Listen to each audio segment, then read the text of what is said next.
if you're waiting on housing prices to drop, you're going to be in a mad dash with a whole lot of other people in your same sphere, economic sphere, social sphere, whatever, that are grabbing and clawing at each other to get the few properties that you're going to be able to get. Meanwhile, the people that actually have the money, who've been planning and preparing and saving and being diligent with their time when things were easier, they can just swoop in, buy what they want to buy when they're ready to buy it, and go on about their life. The cavalry is not coming, and your only hope is to work your tail off if you want to become a homeowner.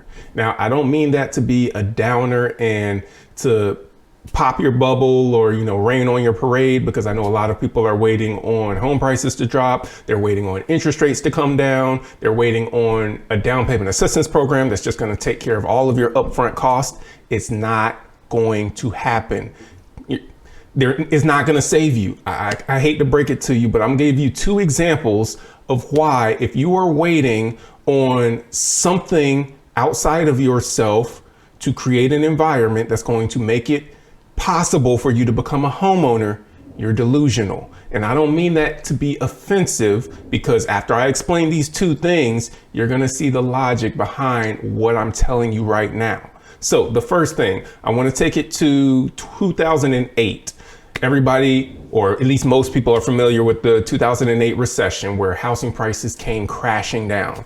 And I mean, you could literally get homes, at least where I'm from in Georgia, Metro Atlanta, you could have gotten homes for $30,000, $40,000, $50,000 in 2008, 2009, 2010, because home prices were just so low.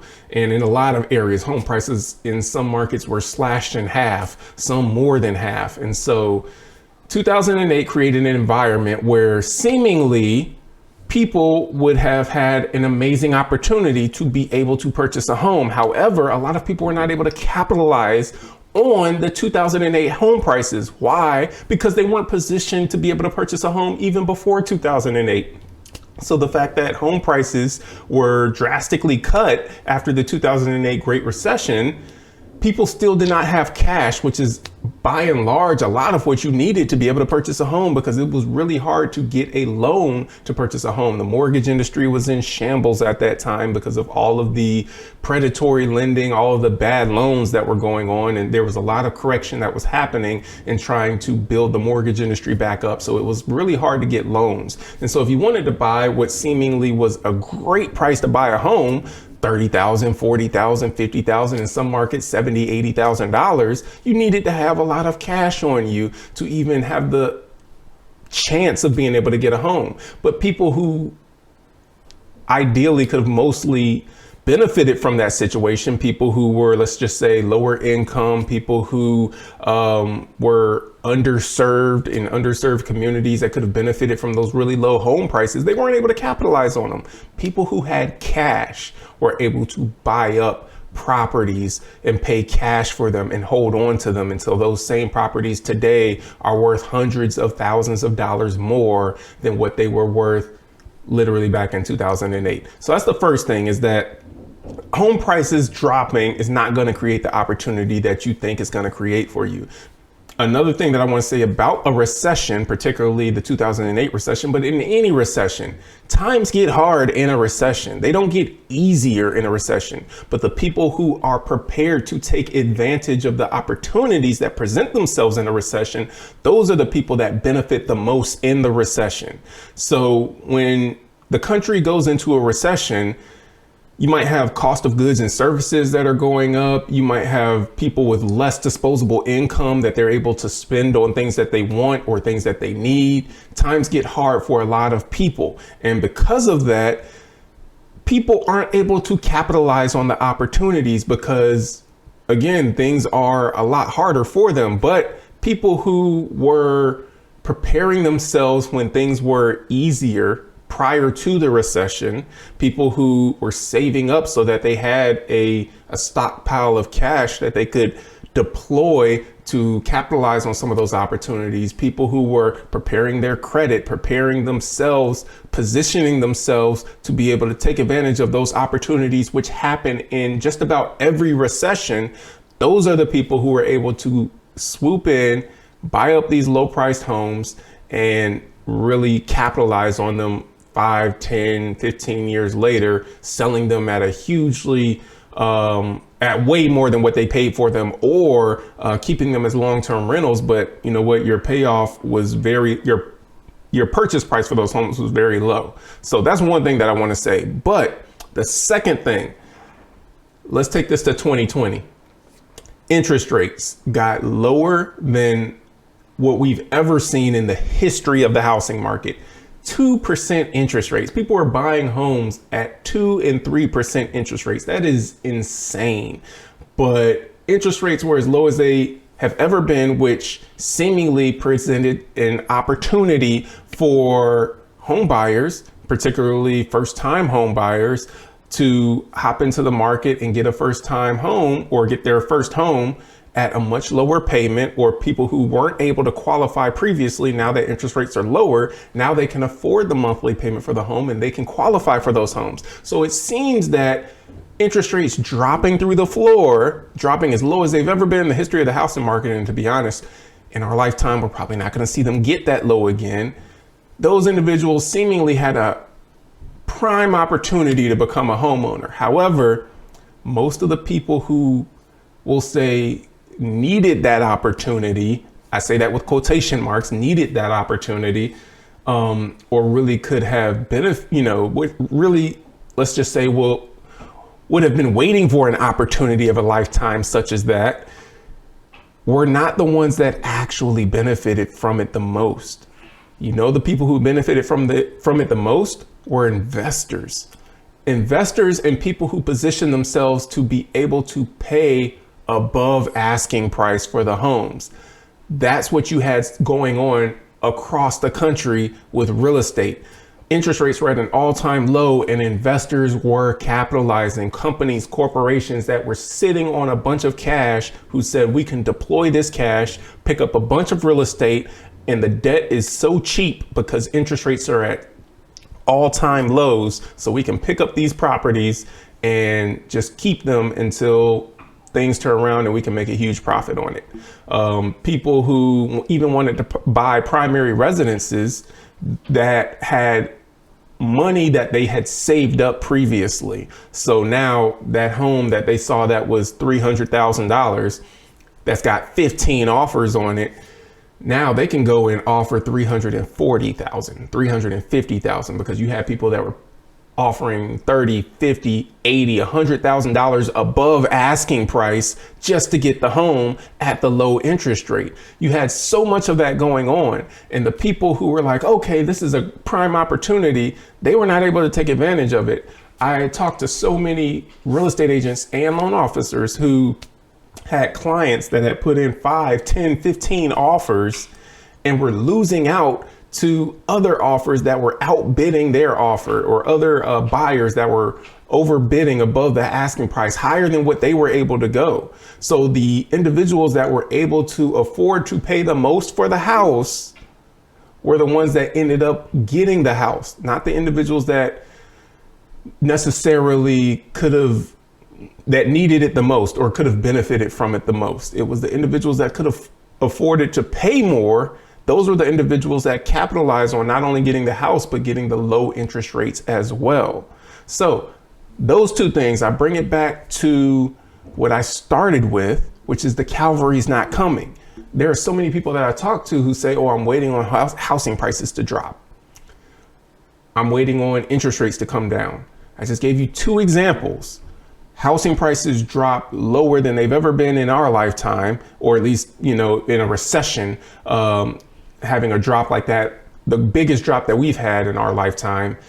And yet people who needed that drop were not able to capitalize on it because we were in a recession and people were hurting in a recession, which is what's going to happen. When interest rates drop lower than they've ever been, the people who, quote unquote, needed an interest rate drop like that so they could qualify to purchase a home are not the people that benefited from that interest rate drop. It was the individuals who were already positioned to be able to purchase the house before the interest rates dropped. Yet they waited, and when the interest rates dropped, now they were able to offer above what everyone else was offering for the house. They were able to make the offer that was going to be able to get them the house, and they get the really low interest rate as well. And so much housing got bought up by investors, people who were just better positioned to be able to take advantage of the opportunities. So when I say the cavalry's not coming, and I say people who believe that those events, the drops in housing prices, the drops in interest rates, the down payment assistance programs, whatever, is going to be their saving grace. When I say they're delusional, hopefully you see now I'm not trying to be mean. I'm saying, and hopefully you can see that I'm saying that history has shown that that is not going to save you. Waiting on housing prices to drop is not going to help you become a homeowner. Because when it drops for you, it's going to drop for everybody. And guess what? The people who are best positioned to take advantage are going to be the people who get the houses. People who are best positioned to take advantage of whatever the opportunities are, whether it's the housing drops or the interest rate drops. They're going to be the people that are going to end up with the property and taking advantage of whatever opportunity was created in that point in time. So what you need to do is work your tail off right now to be a person that, regardless of whatever is going on in the market, you can purchase a home. If interest rates are high and home prices are higher, you can still purchase a home today. You need to work your tail off so that you're saving up the money that you need to be saving up so that you can be able to purchase that home, so that your debt to income ratio is low enough to where you're not worried about, hey, if I have to kick in an extra $15,000 to get this house, that's not going to be a problem because I'm not at the top of my debt to income ratio. You got to make sure that you're positioning yourself, even if it's positioning yourself in a job that's actually paying you what you're worth, actually, valuing you enough to pay you what's going to allow you to live a lifestyle that is what you would like to live. That's what you need to be working towards. Stop looking for things outside of yourself to save you.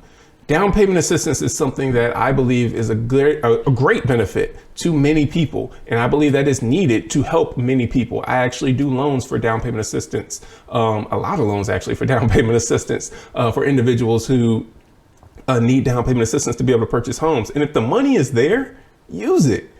But what I'm saying is, if you're waiting on all these situations and circumstances outside of yourself to be able to create an environment in which you can now become a homeowner, it's never going to happen for you, because other people are always going to take advantage of those same opportunities, because when the opportunity is available to you, it's available to everyone else around you. The whole Black Friday rush that used to happen when everybody's rushing through the store to try and take advantage of the low deals, or people are, I remember people used to be sleeping in tents outside of buildings, outside of stores, waiting on the doors to open at midnight so that they could rush in and get however many of the TVs that were on sale, or the Xbox or the PlayStation or whatever it was that was the hottest thing at the time. When Black Friday hit, people would be camping out. People would miss Thanksgiving dinner with family and friends so that they could camp out outside of a store and rush in along with everyone else, people trampling over each other and everything, to try and buy whatever item was, a few $100s or whatever like that. You know who was not waiting in that mad rush of a line, camping outside in the cold and all of that? People who had money, people who could just afford to buy what they wanted to buy when they wanted to buy it, and they didn't have to wait till it came on sale and be competing with 500 other people for the last 10 items in a store. They were the people that said, you know what, I can buy that item when it costs $100 more and it's fine.